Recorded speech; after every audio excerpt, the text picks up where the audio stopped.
Welcome back to Three Men and a Mystery. I'm one of the three men, John Lordan. And this is Mike Morford. And I'm Gray Hughes. Well, we're continuing the story of what happened with Johnny Barrentine and the grand jury, and we also want to discuss what other suspects came up early in the investigation. But one of those early suspects that we didn't hear about was Koli McCraney, and I just wanted to take a little time to let the guys talk about it. This is the first episode that we're recording since the announcement about the DNA. That was a whole whirlwind weekend. We were literally trying to figure out how to fly me out there to do an interview with someone. We literally booked the tickets, and then I think 2 hours later, the news broke about the DNA. So guys, what do you think about this development? How do you feel about Koli McCraney as a potential suspect? What's going on in your minds with this right now? Well, I mean, I think most of us believed prior to the arrest that the person who left the semen on JB's clothing was going to be the killer.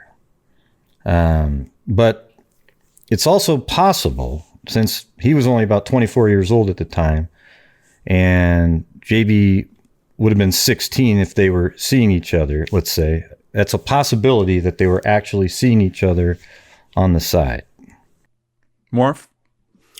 Well, the DNA has always been important to me. I knew that in my mind, finding out who left that DNA was paramount, whether they were the killer or not. To me, that was the most important step.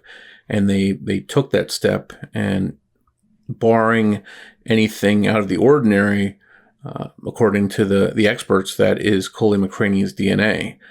So from there, it needs to be established that he actually is the killer and he's guilty. But we'll have to see how that plays out. Yeah. One of the things when we were talking to Jackie that I was trying to make clear is I really saw the DNA analysis as a next step because of that point. I wasn't necessarily certain. We don't know, because of the location of the DNA, if it's actually tied to the person that committed the murders. It would be totally different if this was a sample that came from a weapon. And then, of course, we've got a big question. We know there was that partial palm print that was on the trunk. Does that match Koli?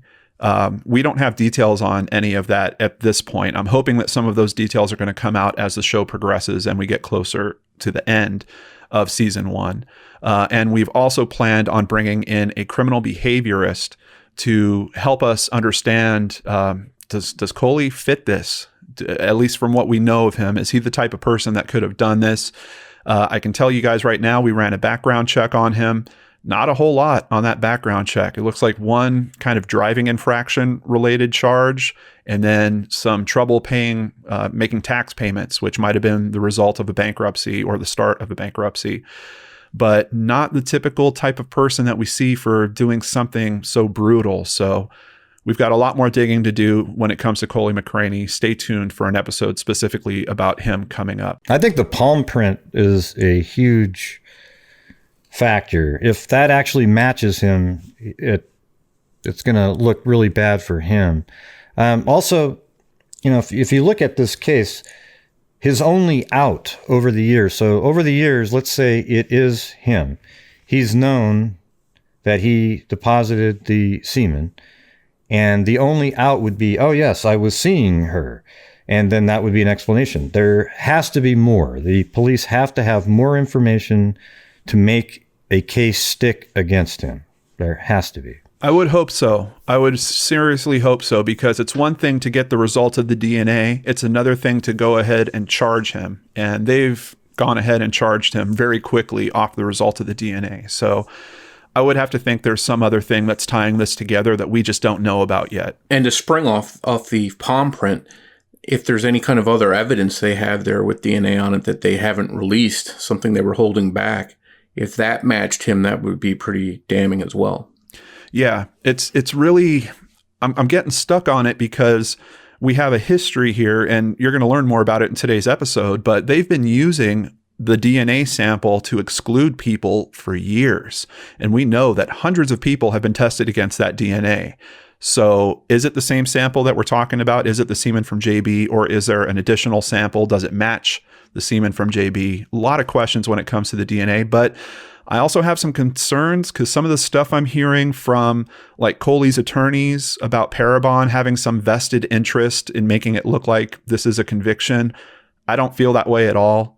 I think Parabon is doing scientific work, and it's up to the investigators to take the answer that comes from Parabon and to put it into their case and see if it works.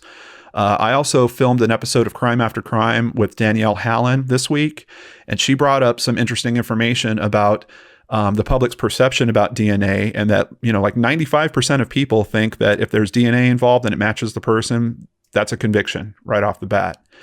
And there's been a few cases where that really hasn't been the outcome.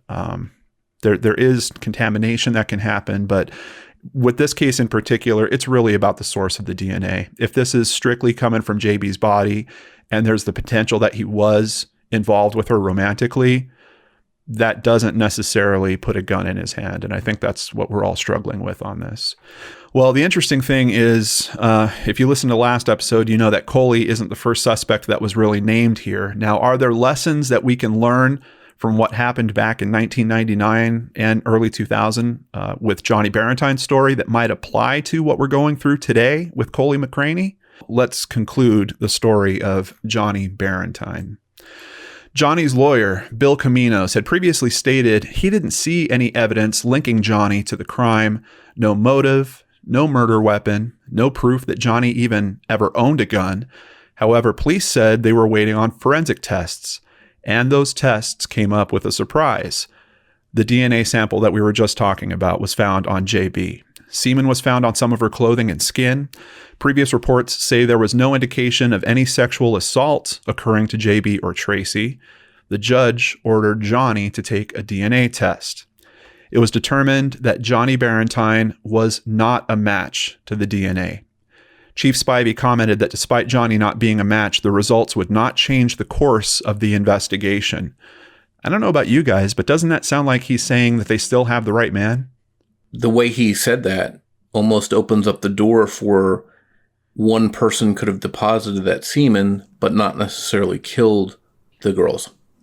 Yeah, so it sort of helps out Koli a little bit because they could go back and say, well, listen, back then you said that the DNA didn't necessarily have anything to do with the person who killed them. See? Yeah, that's actually an interesting point. I wonder if the defense is going to bring up some of that. Johnny Barrentine's case was referred to a grand jury by District Judge Buddy Matthews. Judge Matthews said he made that decision in part because Johnny told a cellmate that he did indeed kill JB and Tracy. Johnny's attorney filed an appeal for a bond amount to be set, as he was previously being held with no bail option. On December 17th, Johnny was bailed out. He wound up being able to spend Christmas at home with his family. On January 7th, 2000, the grand jury dropped the charges against Johnny Barrentine. They cited a lack of evidence to support the indictment on capital murder charges. They had no other comments or insight about the case on their written report. Quote, "He jumped up and ran into the wall," said Johnny's father, Buddy. He couldn't believe it.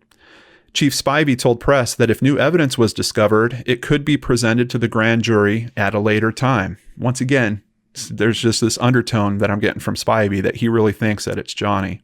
But in the case against Johnny Barrentine, it seems that no further charges would be filed. Johnny moved to Daleville and attempted to put his life back together. On March 23rd, 2012, Johnny Barrentine died of stomach cancer. His family comments that he was never the same after his time in jail, and to this day, they still have some very strong feelings about how he was handled throughout the ordeal. So, kind of a tragic conclusion to everything that happened with Johnny Barrentine. And there was other things his family told me about how he was treated in jail, but we don't have information to really support it. But let's just say it wasn't good. And if the jail conditions were that bad, do you guys think that that might motivate him to say that he did indeed commit these murders because he's trying to, scare off his cellmates or other people that might be messing with him? Why do you guys think that he would have made that comment? Morph? I think if he was intimidated by other prisoners, he might have done it to get some kind of toughness, maybe to protect himself. He could have done that. But I don't know. I find it hard to believe that anyone would would ever admit to a murder because of the possibility of coming back to where you get tied to that statement, and all of a sudden people are using it against you. Yeah, I mean, you could have just said it to get more credibility in prison, street cred. Honestly, I don't know if it would work to his benefit in terms of him trying to gain some type of street cred or cell cred or whatever you want to call it, because, admitting that you killed two young defenseless women, is that really showing that you're the toughest guy in the world? But then we also have the aspect of Johnny's personality that we talked about in the last episode, where this is a guy that tells stories. People that were close to him said he seemed to like to exaggerate the truth. So in the last episode, we talked a little bit about, is this almost like a Brendan Dassey situation? And we had him giving all these different stories, but now we hear that he actually gave a confession, at least to a cellmate. Is this a false confession scenario? Morph did a little footwork. You want to tell us about it, Morph? Yeah, I reached out to expert Carl Stinselli to learn more and see if the case against Johnny Barrentine fits that possibility. And he's certainly qualified to help us understand this better. Yeah, let's hear about his qualifications here. My name's Carl Stinselli, and I'm a retired sheriff sergeant with the Sacramento County Sheriff's Department in California. I've been retired for years now, but I still do teach interview and interrogation. I have a 5-day class, a 3-day class, and I've put over 16,000 cops in the United States through my class. One of the courses I teach is a 3-day advanced interrogation.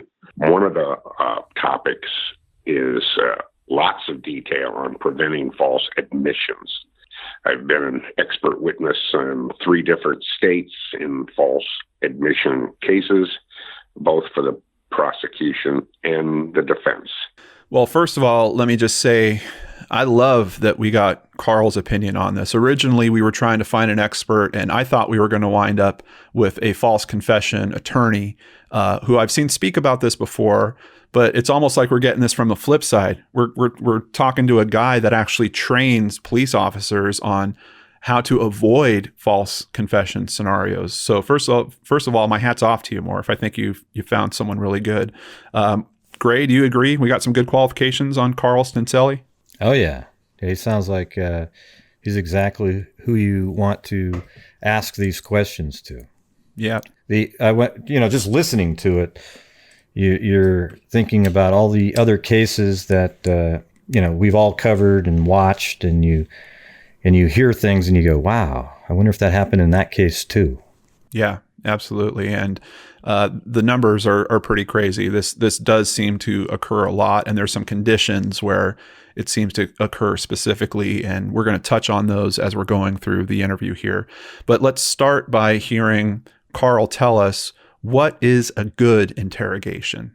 Making the suspect tell you stuff that only the bad guy would know, and you can verify that later with, real hard evidence and or good circumstantial evidence, those types of things. Only the suspect would know where he parked the car sometimes, stuff that I don't even know as the interrogator. What exact conversation, what acts were done, how much money was taken, where the gun was put when it was all over, those types of things. There's something that kind of drives me batty about a lot of these false confession situations, and that's one of them, that he really hits it there, that the information they're giving should relate to the evidence that's been discovered in some way.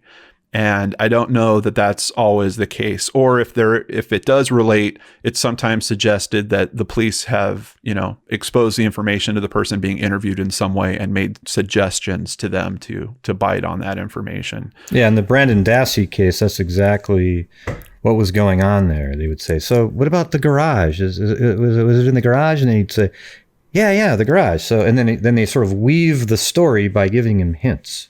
Right. And then the story fits the narrative that the police want him to say. Yeah, I think you should let the person tell you what they have to tell you and not direct them towards what you want to hear them say. And I think that's what causes some of these false confessions, according to Carl. So what are Carl's thoughts on how interrogations go bad? Interrogation has been taught at the college level and in-service training for a long time, and we get better and better at it. There's just times when the push is done too hard and it invalidates the confession. It's weird because it's almost like we have this expectation that cops are supposed to be nearly superhuman in some way. There's got to be an emotional aspect when you're sitting in a room talking to someone that you think murdered two 17-year-old girls, right? Yeah, I think so. I think you want to be natural and resist the urge to convict the person in your mind and just see where the conversation leads. Because as much as you want to solve the case, I would think that investigators doing these interrogations would want the correct evidence and not something that's just made up, because it's not the truth. It's not bringing them the true answers. That's a really good point. It's almost like there's this pull between getting a conviction and this other pull between getting the truth. And those two things, you'd hope that they're the same. You'd hope that they connect at some point, and that's where we land. But we know from certain cases it doesn't always work out that way. Let's learn more about why he is making a bit of a difference between a false admission, which he likes to use that term a lot, and he's not using false confession quite as much. Let's see what the difference is between those definitions. False admission would be, did you do it? Yeah, I did it. But I don't want to say any more. So he's admitted that he did it, but you don't get any details. And a confession is, yeah, I did it. I parked my green Mustang around the corner and I went in the store with a gun and I talked to the clerk, who was a small stature Asian lady, and told her to give me the money. So you get lots of detail after the admission. So an admission is just, yeah, I did it, and a confession is going to provide you with facts that could be known only to the bad guy in the case. I had no idea that there was even a difference there.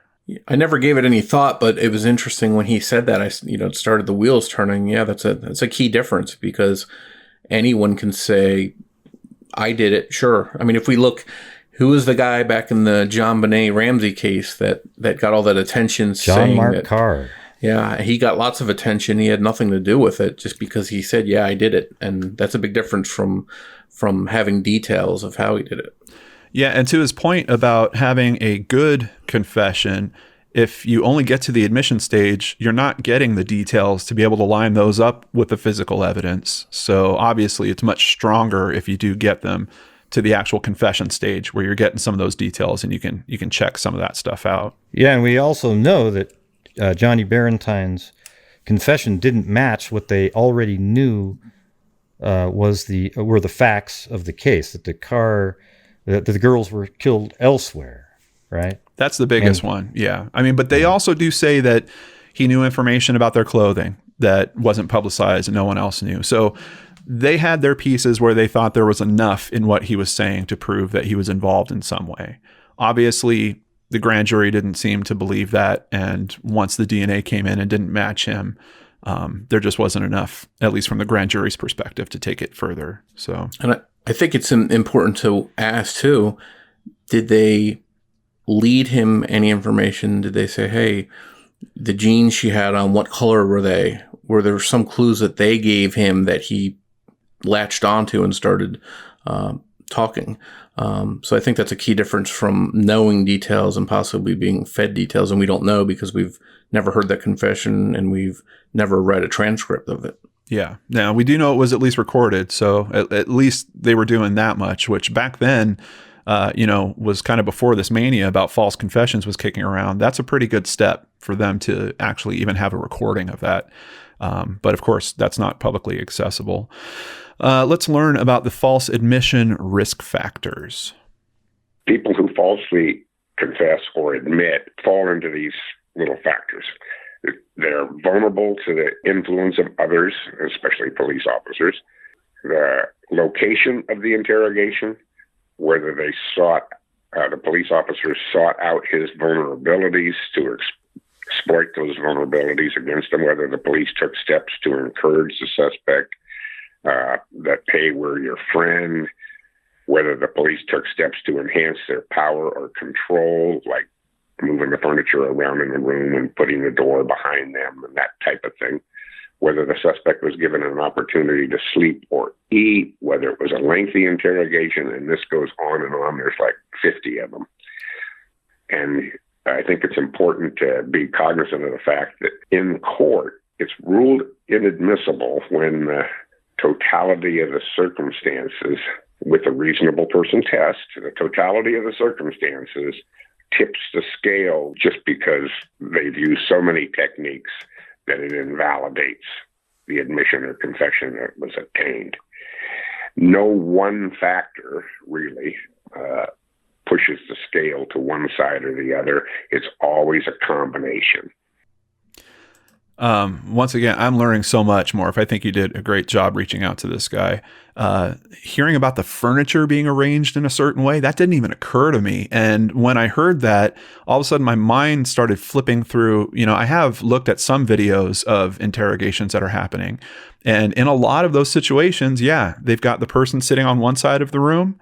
There's the table between them and the people that they're talking to. The people are sitting between them and the door. It's so crazy to me to think about that there's a psychological effect in terms of setting things up like that.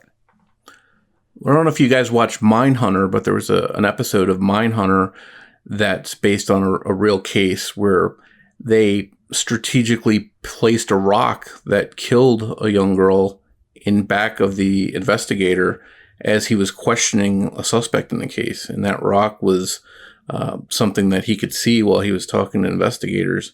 And that was done as a ploy to help break him down and have some guilt to confess. And so I think that comes into play with how things are laid out, and are they laid out in a certain way to get a response from the person they're questioning. Gray, did you know anything about this, or have you heard any instances before with this? Yeah, I actually hadn't thought of it. I'm trying to, what were the examples of how it's supposed to be? Like, are you supposed to leave a clear path to the door so that the person feels they can leave whenever they want? Because a lot of times you see where there's a person sitting in a corner, then a table, and then two interrogators literally sitting next to him in the chairs. Okay, now that person must feel really intimidated. A lot of times they do that and they sort of lean in and try to make them feel like they're sympathetic and so forth, using those tactics. But at the same time, they must feel sort of trapped in that corner. And I literally had never thought of that being something that's looked at in terms of making it inadmissible. Yeah. Now, we know in Johnny's case in particular, he was in there for at least 4 hours. And he did specifically say that, he got to the point where he was just exhausted. Carl also shared some information about false confessions or false admissions not always being the interrogator's fault. So let's hear about that. It could be 15 minutes of fame and some reward money and some psychological issues. And, there could be combinations of things as well. So, and that's almost lining up a little bit with what we know about Johnny's story. We know that there certainly was reward money on the table. He says that was his motivating factor for going in there. You said it correctly. He's going in, according to what we've heard, with the intention of, hey, there's a reward out. Can I somehow get that reward? And he's probably not realizing that he's going to wind up as a suspect in the case. And I think how his story keeps changing really supports that from my perspective. Like he just keeps trying to convince them. Well, what about this? And what about that? I'd like to hear I'd like to hear what he said originally when he came in, and then how it ended.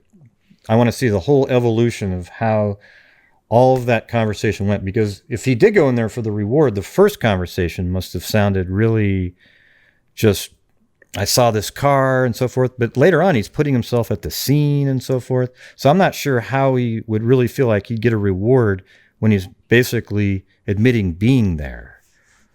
Well, but being there isn't a crime, right? Well, that's true, but it's like, you're implicating yourself. I don't know. It's confusing to me why you'd think you'd get a reward in a situation like that. Well, for me personally, if I was going to go for a reward, I would want to walk into the police station and say, I know who did it and I saw them do it. And here's my cell phone. I took a picture, right? That's your best bet of getting a reward. And we do know at some point his story does start going to that level of detail. He specifically gets to the point where he's saying he knows who the person is. He's saying that he hears the gunshot. He gives the guy a ride. But he's still removing himself from the actual act of committing those crimes. Gray, Morph, did you have a comment you wanted to get in there? Yeah, it makes you wonder if he was telling them stuff and they were telling him that's not good enough or that doesn't match. And he's trying to come up with more details to make it more believable. And that's why I think the transcript or a sample of that audio would be tremendous to hear, to see how it actually went down. Yep. Now, we also asked Carl, is intelligence or IQ a factor? Absolutely. And those false admission risk factors, I said there's 40 of them, and that is one of the risk factors. So, and that's probably, if we're trying to draw parallels between Johnny Barrentine's story and Brendan Dassey's story, I think that's a really easy line to draw. We've got men that were both mentally challenged in some way. Maybe it's easier to intimidate them. Maybe it's easier to get them to say certain things because of that. But he agrees that certainly is a factor in these. We also asked him, does this affect big cities and small towns alike? That's true. And do you have access to training? Do you get anything? We're talking police officers that have been on the job for 10, 12 years and have not had any interview and interrogation training. It's out there, but your access to it and the expense, and some officers never do get it. If you add to that big high-profile cases like the one you talked about, there's a giant scream from the community to solve this crime. And officers want to be able to solve crimes. That's why they got into their job. And they go out there and maybe get, I don't want to use overzealous as a term, but they just try so hard they kind of lose a broader view of following the evidence and making it all work. If you stop and think about it, I don't think you can find a cop on the planet that wants to get a false confession just to get things over with. They want the truth, but they go about it in a manner that creates these problems. And it's just like you could do anything the right way or the wrong way. And sometimes you try so hard, you just lose your perspective and you end up making mistakes. Once again, I think having his perspective here is invaluable because so many times we're looking at this from the other side, hearing from attorneys that have helped free people that have been in false confession situations. And he raises a lot of really good points about the type of people that get into law enforcement and what they're really trying to do with their lives. And, who wants a false confession? Does it really benefit them in terms of closing a case out? Maybe. And I really appreciate that he's coming at it from the perspective of, we know what they're trying to do. We know what makes the most sense for this type of person that takes on that line of work, but sometimes it does go wrong. And that's why we wind up in these situations. I think it's very important to know, just from what he's saying, that there's not like a universal training or a universal approach that detectives asking these questions in one city may be totally different from ones in another city across the country, that there's not some kind of universal code they're following or training that they have. So their approaches are different, and it depends on if they've had training or not. And I think that plays a big role in some of these cases. Yeah, there definitely seems like there needs to be a standard across the country on how to run an effective interrogation. Just seeing that there's wide variances, and I think they should be monitored. That is something you do see on television. There's always somebody behind the window, and sometimes they break it up, But maybe that should be something that's reality, If you see something that's not going quite right, you need to get in there to keep the correct way to do an interrogation going. Well, in terms of some type of monitoring, we do know that many states are now enforcing that interviews or interrogations need to be recorded. He gave us some best practices when it comes to recording interviews. Recording the interview and interrogation is the biggie. Having I call it lights on to lights off recorded contact. And that means you start the recorder, you walk into the room, turn the lights on, you look underneath the chairs, you check the room for contraband, etc. And then you walk the suspect in, the recorder's already going. And at the very end, after you walk the suspect out, you go back in, check all the chairs, look for contraband, that type of thing, and then finally flip the lights off. Your entire contact with him, everything that you said and did, is recorded.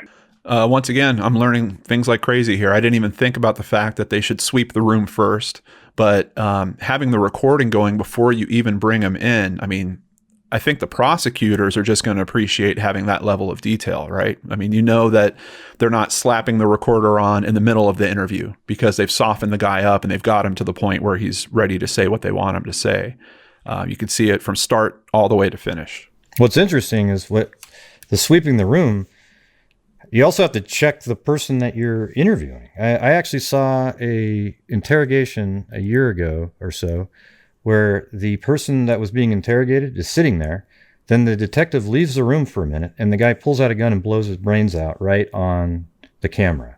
It was unbelievable. Like, you didn't even check the guy that you're interrogating. You know, he had a gun in his clothing and then shot himself in the head. I've never seen anything like it. That already was a horrible situation, but it could have been even worse. I mean, he could have taken some people out before he did that to himself as well. Wow. Right. What do you think, Morph? I think that's a really good best practice, you would think, because you want to see everything start to finish. You want to be able to say, as that interrogator, hey, I didn't do anything wrong, and here's the proof. The camera was rolling this entire time. So for me, that's something that just makes sense to do that. Yeah, and I know I mentioned that the prosecutor probably wants you to do that just for how they present it. But you know what? In some cases, maybe the defenders want that also.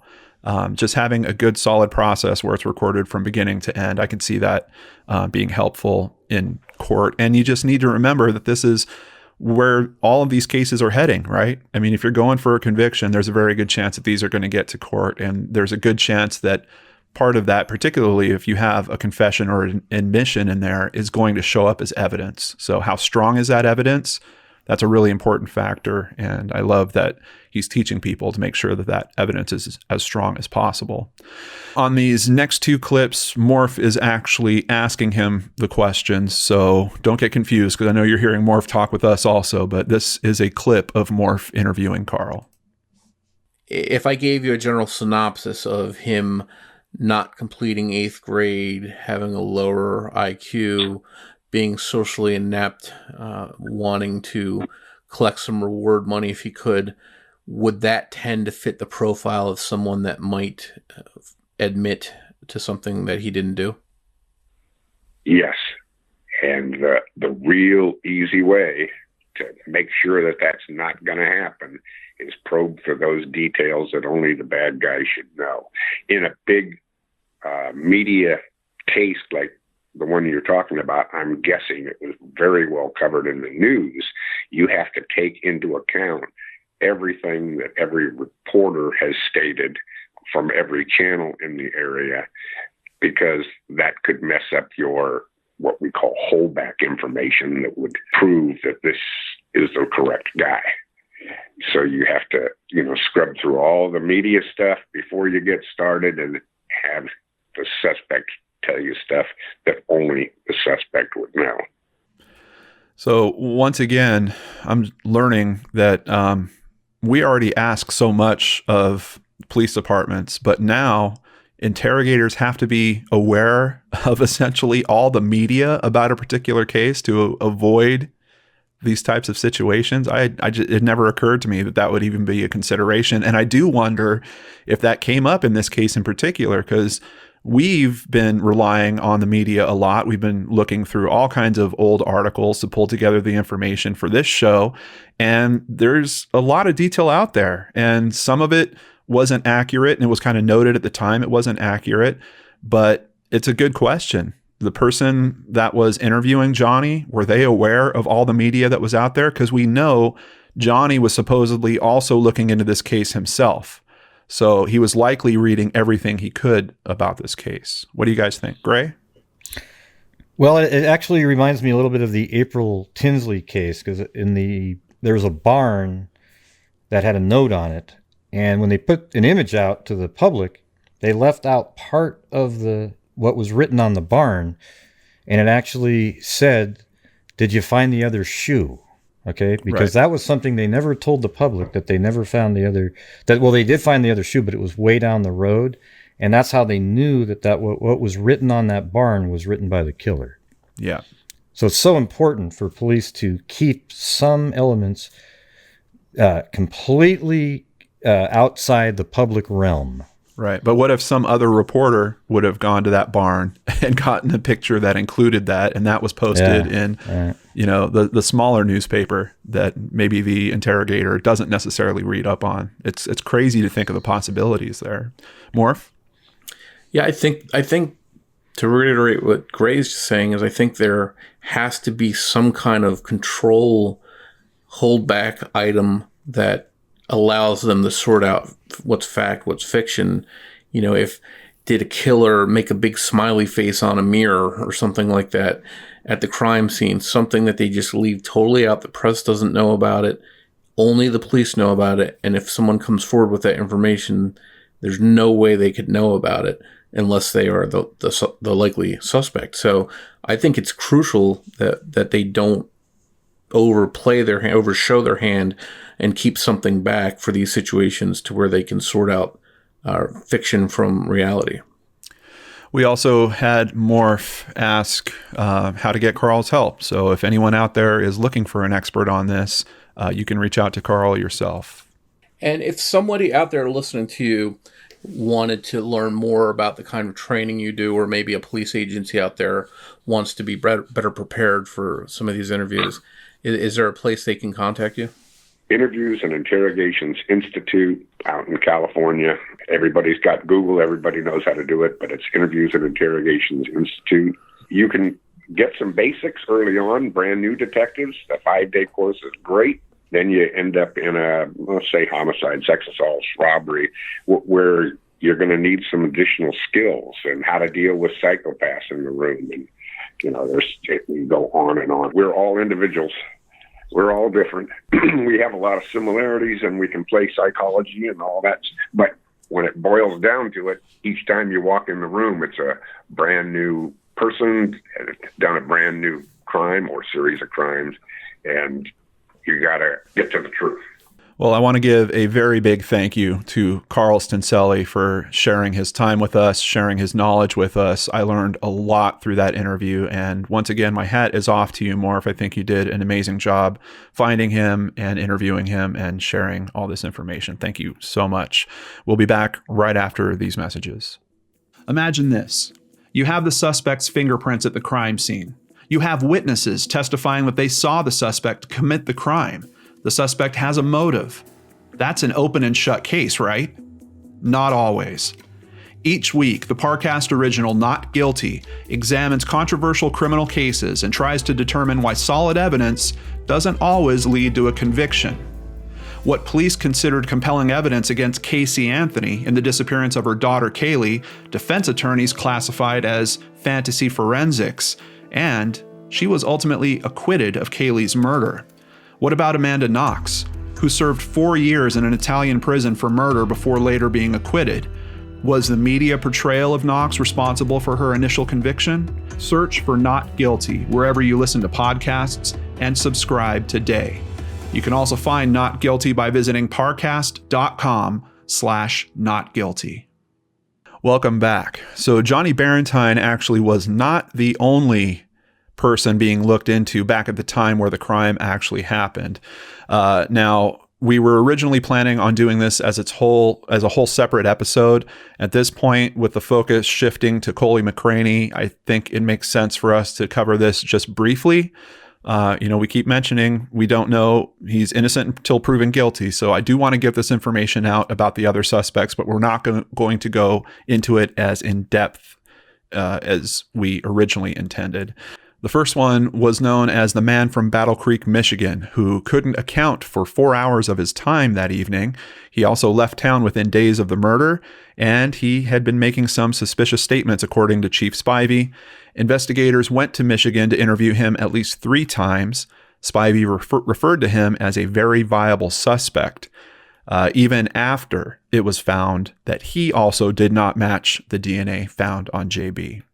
On the night that the crime occurred, a surveillance camera at the gas station actually caught a white pickup truck at the pumps at the same time that JB and Tracy were at the Big Little. The only problem is the records were checked and no gas was actually being purchased at that time. The photo was released to media with a statement from investigators that they wanted to interview the driver. Some people think this is still an open lead.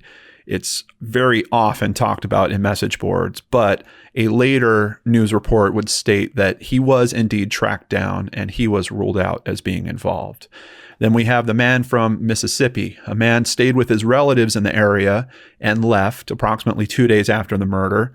It was determined that he was actually in jail back in Mississippi during the actual time of the murders.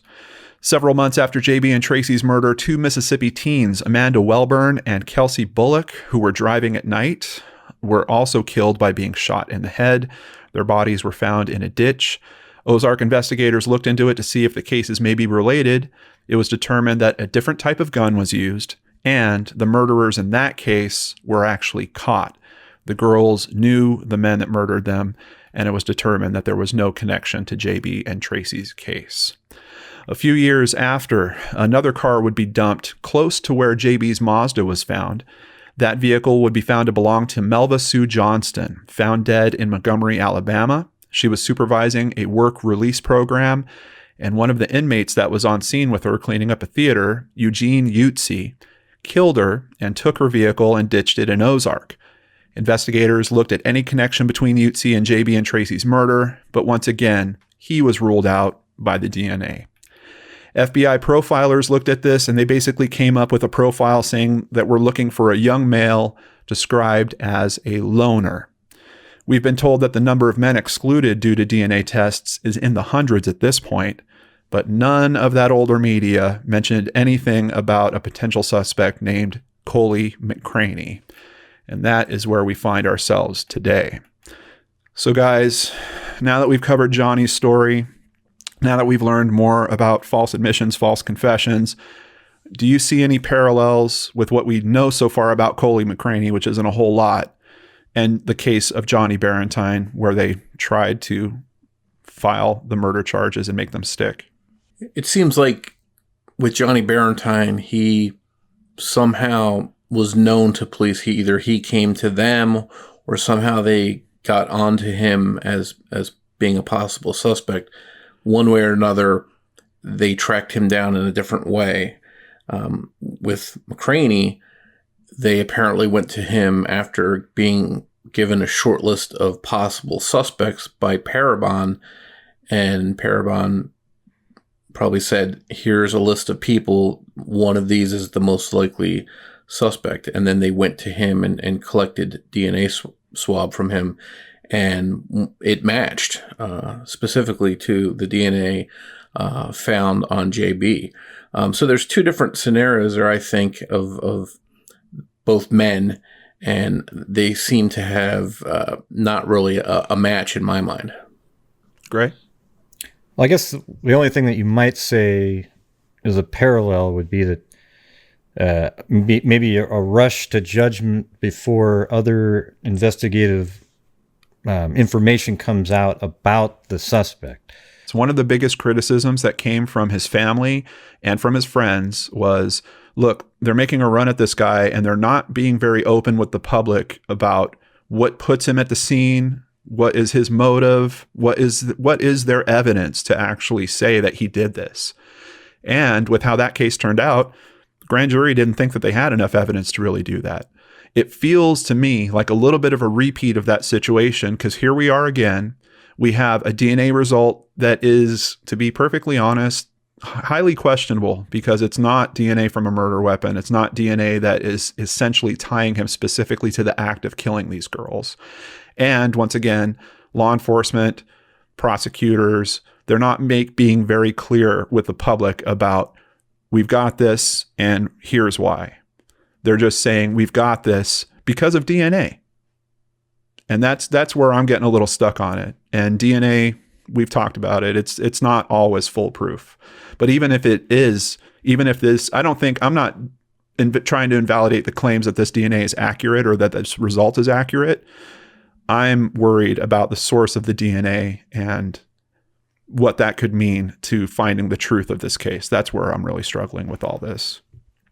And I think to touch on that in a shorter version is the DNA being there doesn't automatically make the donor of that DNA the killer.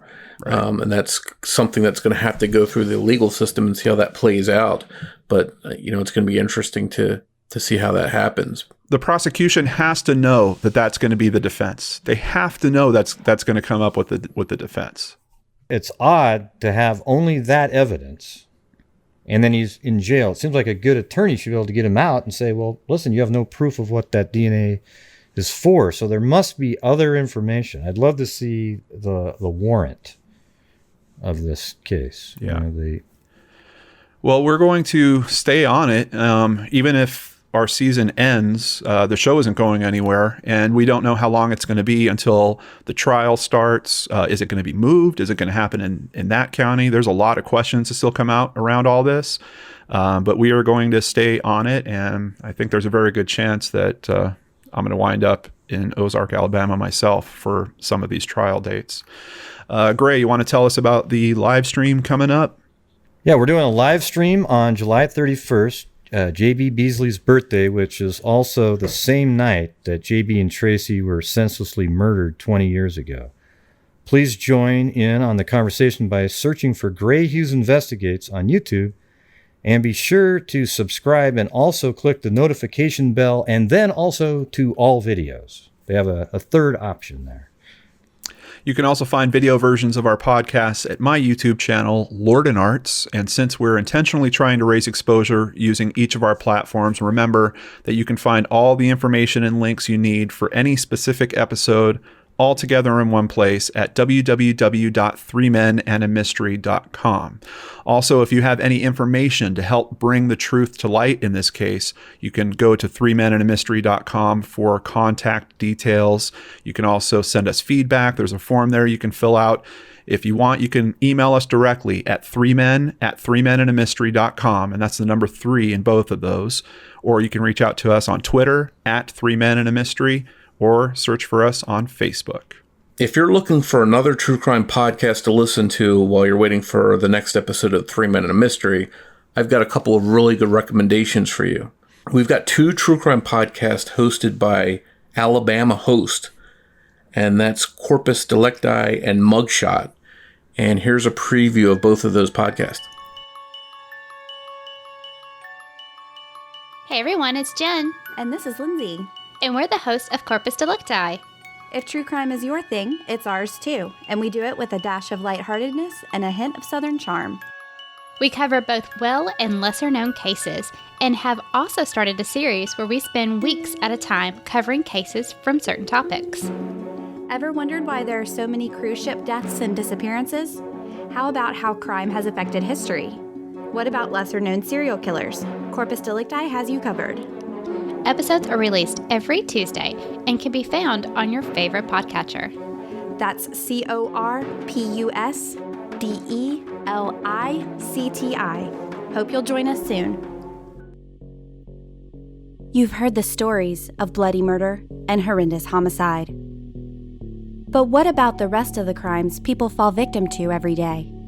What about the forensic chemist who falsified evidence?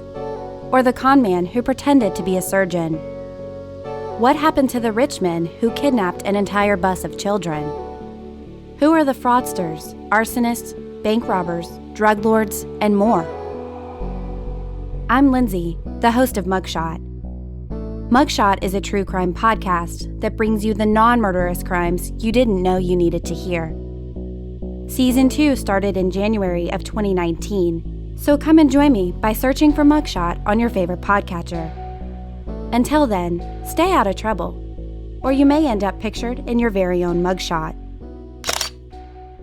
3 Men and a Mystery is produced by John Lordan, Mike Morford, and Gray Hughes. And please rate us on the podcasting platform that you found us on and help us grow by telling your friends and family about us. Gray's already mentioned our July 31st live stream that's coming up, but we're actually adding another one. Our first live stream to talk about this case will be at the Gray Hughes Investigates YouTube channel on Wednesday, May 15th, 2019 at noon Central Time. Please join us and bring your thoughts and questions to talk about this case with the 3 men. On the next episode, we look into the backstory of Koli McCraney, review what new information we learned about him from his first court appearance, and discuss all of that with criminal behaviorist Sarah Kayleen. I'm John Lordan. This is Mike Morford. And this is Gray Hughes.